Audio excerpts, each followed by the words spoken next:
क्या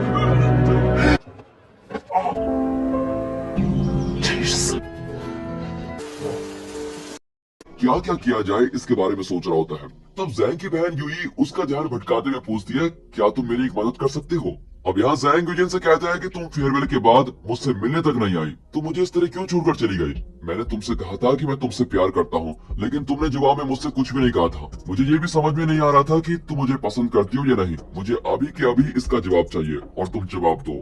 लेकिन फिर भी यूजिन उससे कुछ नहीं कहती। अब दिखाते हैं कि जैंग, यूजिन और जुआन ये तीनों डिनर के लिए पास वाले रेस्टोरेंट में गए होते हैं और वहाँ जैंग यूजिन को कुछ ड्रिंक्स पीने देता है। पहले तो वो मना करती है और जुआन भी उसे उन ड्रिंक्स को यूजिन को देने से मना करता है, लेकिन जैंग उसे कहता है कि सिर्फ मेरे लिए एक बार इन ड्रिंक्स को यूज करके देखो। और फिर उसको पीते ही यूजिन नशे में आकर वहीं टेबल पर सो जाती है और यूजिन पर होने वाले गुस्से से जैंग भी उस ड्रिंक की बोतल्स को खत्म करने लगता है और तब नशे में सोई हुई यूजिन बड़बड़ाते हुए जैंग का नाम लगातार कहने लगती है। अब ये देखकर जैंग बहुत ही खुश हो जाता है क्योंकि उसने अब तक जैंग को याद रखा होता है और उसकी यादों में ही वह उसका नाम बड़बड़ा रही होती है।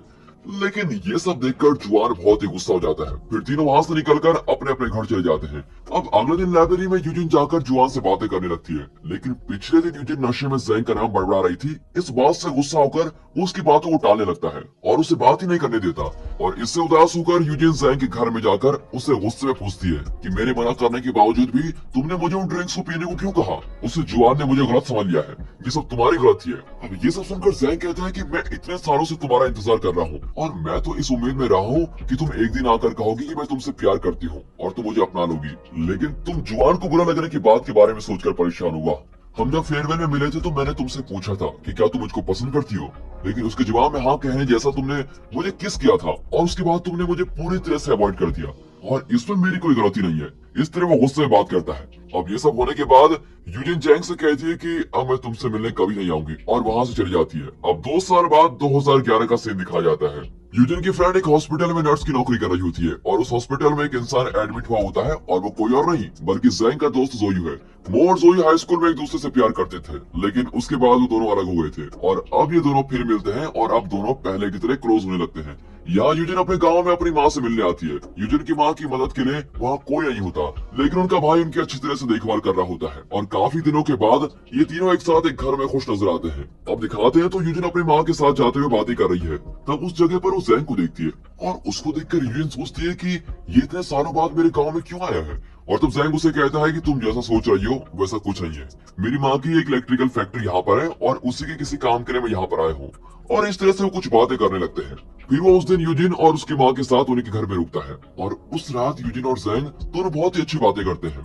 जैंग उसे पूछता है कि तुम्हारी लाइफ कैसे चल रही है और वहाँ के खिलौनों को देखकर वो पूछता है कि क्या आप लोग इस तरह का बिजनेस करते हैं? इस बिजनेस में तो काफी प्रॉफिट है। ऐसे कई सवाल करने लगता है। तब वो कहती है कि इस खिलौने को पूरी तरह से बनाने पर हमें बस इतने डॉलर्स मिलते हैं। अब ये सुनकर जैंग उसे कहता है कि बस इतना ही मिलता है, तो ये तुम मुझ पर छोड़ दो और ये काम बंद करके आज तुम मेरे साथ कुछ बातें करो, क्योंकि काफी सालों बाद मैं तुमसे मिला हूँ। अब ये सब बातें सुनते ही यूजिन उसे कहती है कि इस खिलौने से हमें मिलने वाले पैसे हमारे परिवार को गुजर करने के लिए काफी है। ये सब बातें तुम्हें समझ में नहीं आएंगी। ये कहकर यूजिन वहाँ से चली जाती है, लेकिन रात भर सोए बिना जैंग धीरे धीरे उन खिलौनों को बनाने लगता है और तब उसने जो काम अपनी जिंदगी में कभी नहीं किया होता, उस काम को वो यूजिन के लिए करना चाहता है। अब अगले दिन सुबह थका हुआ जैंग बाहर सो रहा होता है। तब वहाँ यूजिन आकर उससे पूछती है कि तुम यहाँ पर क्यों सोए हुए हो? क्या कल रात तुम्हें ठीक से नींद नहीं आई?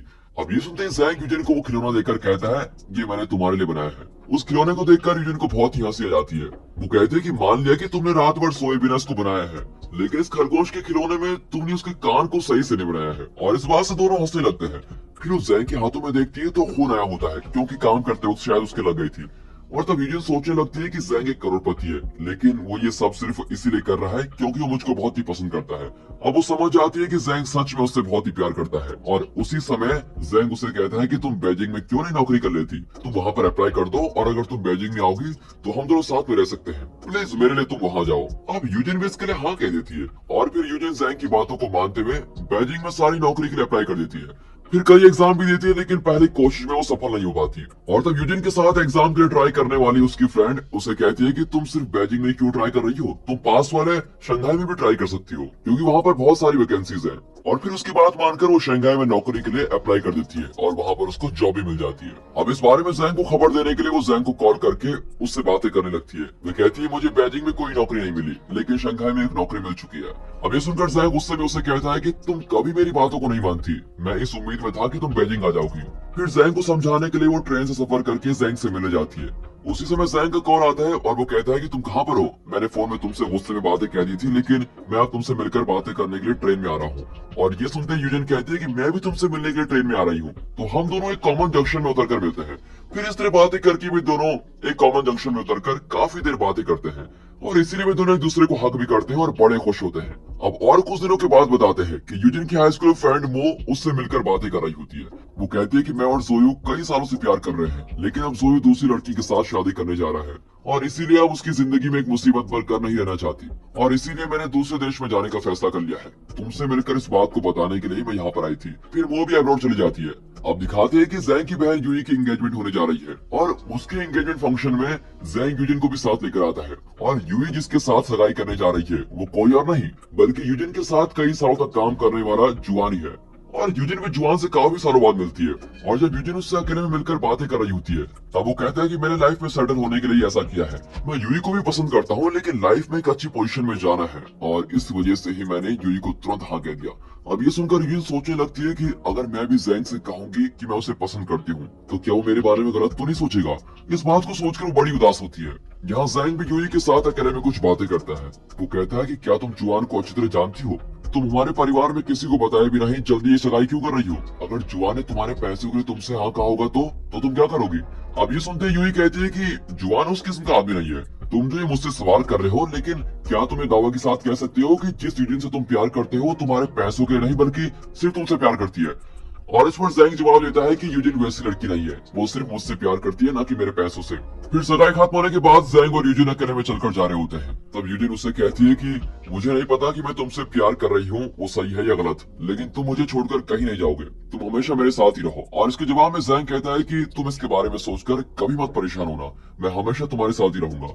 और फिर इस तरह ये दोनों एक दूसरे के साथ बहुत वक्त बिताते हैं। अब 2 साल बाद यानी कि 2013 में दिखाते हैं कि एक दिन जब यूजिन अपने काम कर रही होती है तब उसके अंकल वहाँ पर आते हैं। वो उसे कहते हैं कि तुम्हारी माँ को कैंसर है, लेकिन तुम्हें घबराने की कोई जरूरत नहीं है, उन्हें नॉर्मल बनाने के लिए सिर्फ एक सर्जरी करने की जरूरत है, लेकिन उसके लिए काफी पैसे लगेंगे। मैंने मेरी तरफ से पूरी कोशिश करके कुछ पैसे इकट्ठा कर लिए हैं, लेकिन और 2-3 लाख रुपयों की जरूरत है।